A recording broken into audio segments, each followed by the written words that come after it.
everybody, welcome back. So this weekend I am making a platter for someone's birthday. So I just thought I'd make a video on some tips and tricks to like make it a bit less stressful when you're making platters and stuff for an event. I'm gonna show you like how I get ready for it. It doesn't matter if you don't end up actually following this.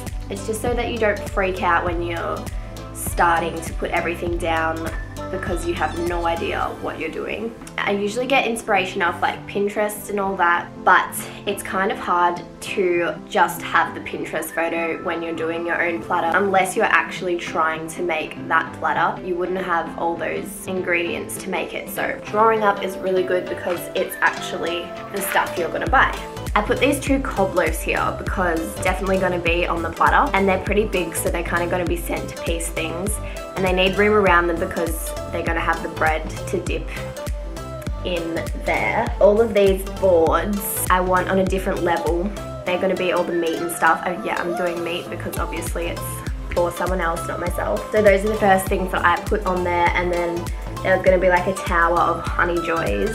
Everything else I kind of just label the fillers, cheeses, chips. I usually like to like keep all of the sweet things to one side and all of the savory things to one side. Like it will kind of flow into it. It won't just be like sweet things everywhere. And another reason why I'm putting meat on the higher level is because of hygienic reasons. I don't think many people care if meat touches other food, but yeah, I just wasn't sure if it was a hygienic reason. But I also like to have levels in the grazing table because it looks way better than if the whole table is just one kind of level of food.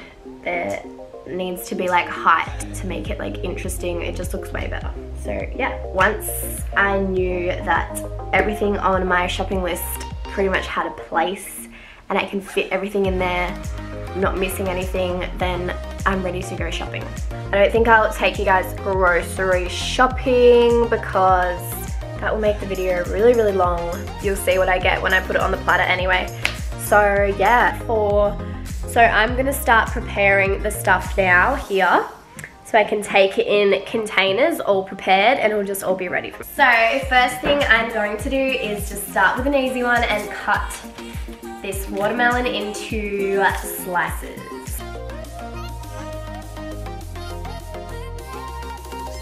If I do any more, it's gonna squish the watermelon and make it go all gross, so I'm leaving it at that and I'll put that in another container. Now I'm gonna move on to the mangoes. I haven't actually done a platter with mangoes before, but since it's like getting towards summer now, I think that it will be good. Just gonna slice it. I'm just gonna wrap them in a really thin paper towel, just so it's kind of like nice and dry when I'm putting it on the platter and it doesn't make other stuff go soggy. I got a dragon fruit because it's coming up to summer and I thought it would look pretty, but I've also never done a platter with dragon fruit either. So I'm just cutting the ends off. I wish we had the pink dragon fruit here. This is the white one. I'm also going to cut it vertically and I'll just cut it in like little rainbow slices. I don't know what shape that is. You know what I mean? Like that. And then that way it's easy for people to just go, this looks so good. I love the colors of this. Look. Alright, so now that's done. Next thing is, I think this is the last fruit that we need to prepare. For this, I need a way smaller knife than that. The green ones look way better than the yellow ones on the platter for some reason, even though I like the taste of the yellow ones way better. I've brought you in for a close-up, so now that you've done that, don't cut the end of that, leave it like that. Slit it down the sides, just a tad, and honestly, you could just leave it like this. Like, it looks really good like this, but I'm just doing it because what I'm about to do also looks really, really good, and it's easier to eat because the skin's out of the way a bit more. And then you just literally run the knife down and you push it out.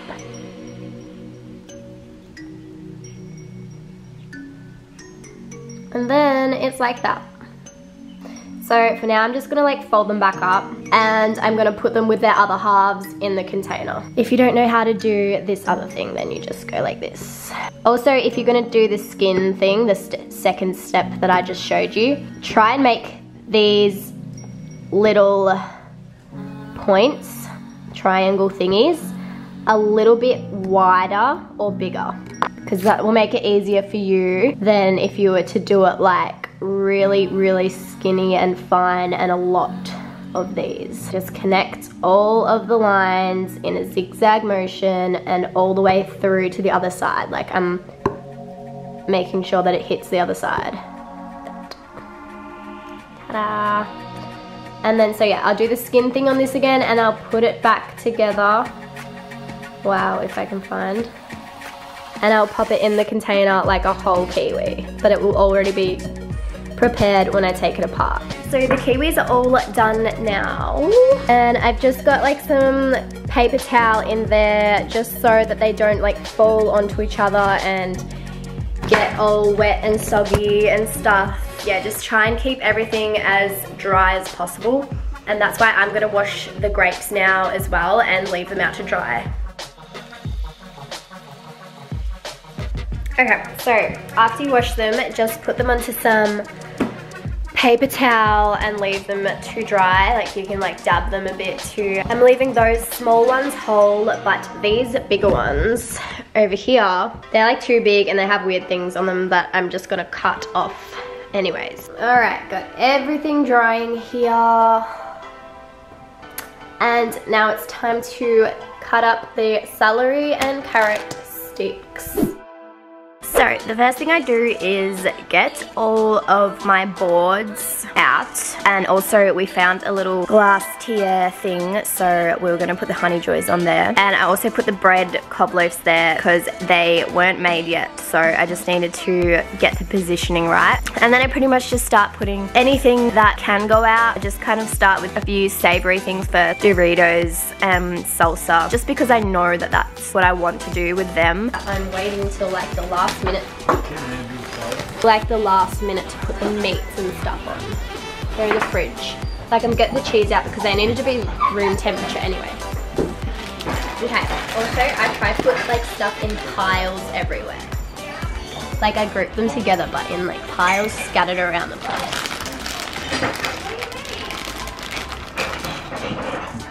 Like that, you know? And otherwise you should be related.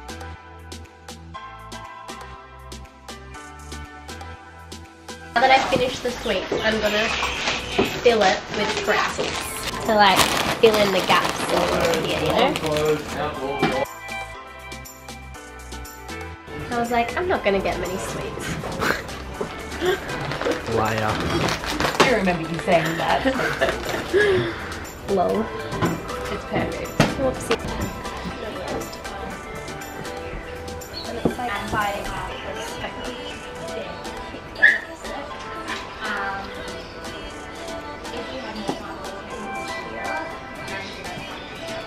Anything to report? Well, now that I've done like all the sweets and like stuff, I still gotta do the grapes, but I'm just doing the veggies now. The what? The veggies. Gosh, your magic. So that. Is that a broccolini? They're like seriously not even. Okay, putting the meat on now, starting the meat. I don't even know what to do with meat. Have it folded the other way, like. Why don't you fold them singly and like a fan? Yeah, because they can't. You can't pick up the top one. Yeah, otherwise I'm literally gonna pick up. Sorry guys, I'm a bit of an amateur with meat because I don't eat it.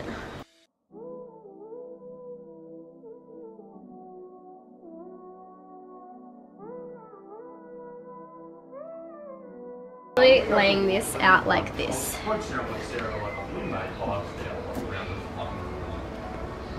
So this is what the end product of the meat platters looked like, and everything was done now except for the cob loaves. I was just waiting on them. They did end up taking a little while longer and everyone started turning up, so we kind of just put the bread in tubs instead of laying it out around the table. It would have looked way better if they were just laid on the table, because then there wouldn't have been gaps or anything, but we just wanted to get it out straight away, so that's just what happened, and this was the final product.